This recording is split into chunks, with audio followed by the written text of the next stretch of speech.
ये छात्रावास है और ये श्री पहलवान बाबा मंदिर है। कल रात मैं यहीं रुका था और अब मैं यहाँ से आगे निकल रहा हूँ। और अब जबलपुर के बाहर ही है, महिला की सिटी के बाहर, पर फिर भी यहाँ ज़िला जबलपुर ही लगता है। तो अब हम आगे शाहपुर की ओर बढ़ रहे हैं। तो अभी हम यहाँ से तो निकल गए और आगे बढ़ रहे हैं और देखते कहाँ तक पहुँचते हैं, फिर मिलते हैं आपसे आगे। ये Borlaug institute for south Asia बिसा है। यहाँ से लेफ्ट में इसका रास्ता है, कॉलेज है जो एशिया का सबसे बड़ा एग्रीकल्चर कॉलेज है। और ये यहाँ के लोगों ने एशिया के जो जो इंस्टीट्यूट है उनके लोगों को लीज पे दिया 20 साल के लिए। और यहाँ पे दूसरी कंट्रियों से भी एग्रीकल्चर के स्टूडेंट्स आते हैं। तो ये हमारे परिक्रमा मार्ग में ही था तो दिखा, तो मैंने सोचा आपको बताना चाहिए। तो बस यहाँ से अब निकल रहे हैं। ये गांव का नाम है पिपरिया। पिपरिया क्रॉस करते हुए आगे की तरफ बढ़ रहे हैं, फिर मिलते हैं आपसे आगे। अभी वापस पहाड़ी सेक्शन यानी घाट सेक्शन लग चुका है। ऐसा खड़ा पहाड़ तो नहीं चढ़ना, घाट बने हुए, रोड बने हुए साइड में, साग के पेड़, सागवान के। तो बस अब धीरे धीरे अमरकंटक तक चढ़ाई है। इतनी खास चढ़ाई तो अच्छी है पर मालूम नहीं पड़ती रोड के कारण। तो हम बस आगे बढ़ रहे हैं और हमारे साथी भी पीछे पीछे आई रहे, डॉक्टर ओक। तो बस आगे बढ़ रहे हैं और फिर मिलते हैं आगे। हम अमझर गांव में आए हैं और अमझर की पहाड़ी चढ़ के ऊपर आए हैं जबलपुर से। अभी ये फ्लैट समतल रास्ता आएगा और उसके ऊपर और चढ़ान आएगी। ये माजी है, ये यहाँ की रहवासी है। उन्होंने हमको चाय पिलाया और बहुत अच्छी सेवा की, उनसे हम प्रणाम करते हैं। ठीक है भैया, नर्मदेर। चले फिर हम मिलते हैं आपसे आगे। नर्मदेर बोले, नर्मदेर। तो अभी ये पूरा वीरान रोड है, घाटों के बीच में से होते हुए जा रहा है आगे। और यही रोड डायरेक्ट अमरकंटक तक जाएगा। और ये रोड को फॉलो करते हुए मेरे को अमरकंटक तक पहुंचना है। हालांकि अमरकंटक रोड तो यही है, बाकी नज़दीक तो नहीं है, पर यही रोड को आगे कंटिन्यू करते हुए अमरकंटक तक पहुंचना।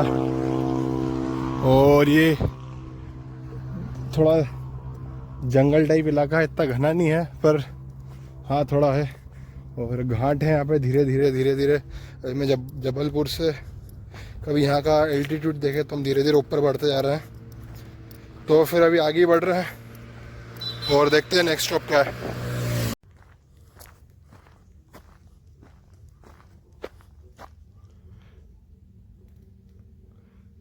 तो इतने दिनों के सफ़र के बाद आज जाके कहीं अमरकंटक का माइलस्टोन दिखा है।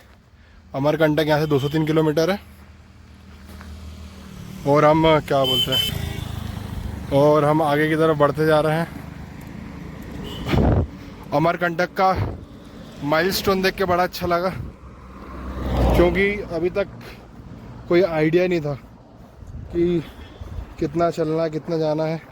पर अब अमरकंटक का माइलस्टोन दिख गया तो थोड़ी जान में जान भी आ गई है और कहीं ना कहीं लग रहा है कि बहुत करीब है। और अभी तो वही जंगल कंटिन्यू कर रहा है। नर्मदा यार जो सुबह से चल रहे हैं, बीच में एक आध दो छोटे छोटे गांव आए थे और अभी आगे कुछ बड़े 2-3 तहसील या कुछ बड़े गांव आएंगे। यहाँ बहुत सारे बंदर हैं, सब मस्ती कर रहे हैं। तो बस अभी आगे की तरफ बढ़ते हैं और देखते हैं कि कौन सा गांव आता है, क्योंकि पिछले कुछ 4-5 दिनों से हमें कोई आश्रम तो मिला नहीं है। हम इधर कहीं रुक जाते हैं। तो अभी देखते कोई आश्रम आता तो ठीक है, वरना कहीं रुक के खाने की व्यवस्था देखेंगे, फिर मिलेंगे आपसे आगे।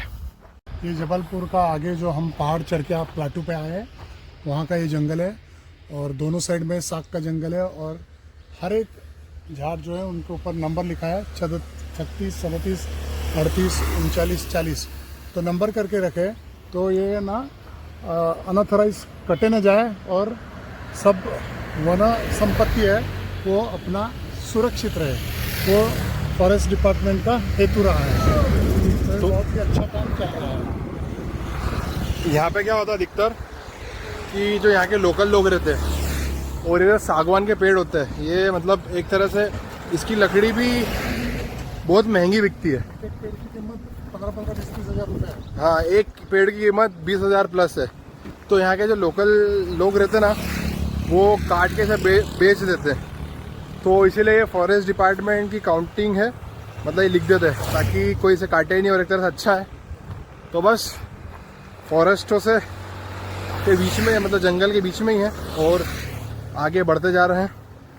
और बीच में 1-2 गांव और लगे थे छोटे छोटे, जहाँ पे एक भैया थे, उन्होंने हमें बढ़िया अच्छा नाश्ता कराया, और फिर वहाँ पे हमने नाश्ता किया और वहाँ से आगे निकल के और आगे बढ़ रहे हैं। तो अभी कुंडम करके एक जगह आएगी, तो वहाँ कुछ 13-14 किलोमीटर और बची है। तो अभी तो पहले तो वहाँ पहुँच रहे, फिर देखते हैं आगे क्या होता है।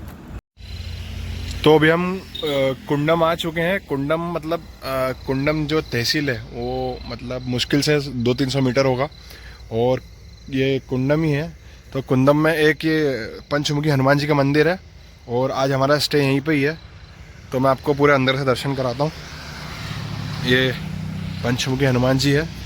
एक्चुअली हम आए हुए तो वैसे 15-20 मिनट हो गए, अंधेरा हो रहा था, इस कारण से स्नान दान करके पूजा वूजा करके फ्री हो गया हमें, क्योंकि अंधेरा था। ये पंचमुखी हनुमान जी है, और हनुमान जी की भी आरती करने का सौभाग्य प्राप्त हुआ। और ये हमारी मैया है, और हमारे नर्मदेश्वर शिवलिंग, महाकाल राजा और दंड का मंडल। तो ये पंचमुखी हनुमान जी है, और हमारे साथी नर्मदा यार, इनकी भी आरती हो गई। तो हमने पूजा वूजा कर ली है, और ये कुछ आग जलाने की व्यवस्था है। तो लकड़ियाँ से थोड़ा आग जलाएंगे और भोजन करके थोड़ी देर बैठेंगे। और आज पंचमुखी हनुमान जी के चरणों में स्थान मिला है हमें आज यहीं। मतलब हम बहुत खुद को बड़ा ही किस्मत वाला मानते हैं कि हमारी इतनी अच्छी किस्मत है कि पंचमुखी हनुमान जी के चरणों में आज हमें मतलब स्थान लगाने का मौका मिल गया। तो आज का हमारा विश्राम ही रहेगा, और पड़ोस में ही मतलब जिन्होंने मंदिर का निर्माण किया उनका घर है, तो वो आए थे, उन्होंने अपना ताला लगाता है खोल के दिया, हमें कंबल वम्बल ला के दिए हैं।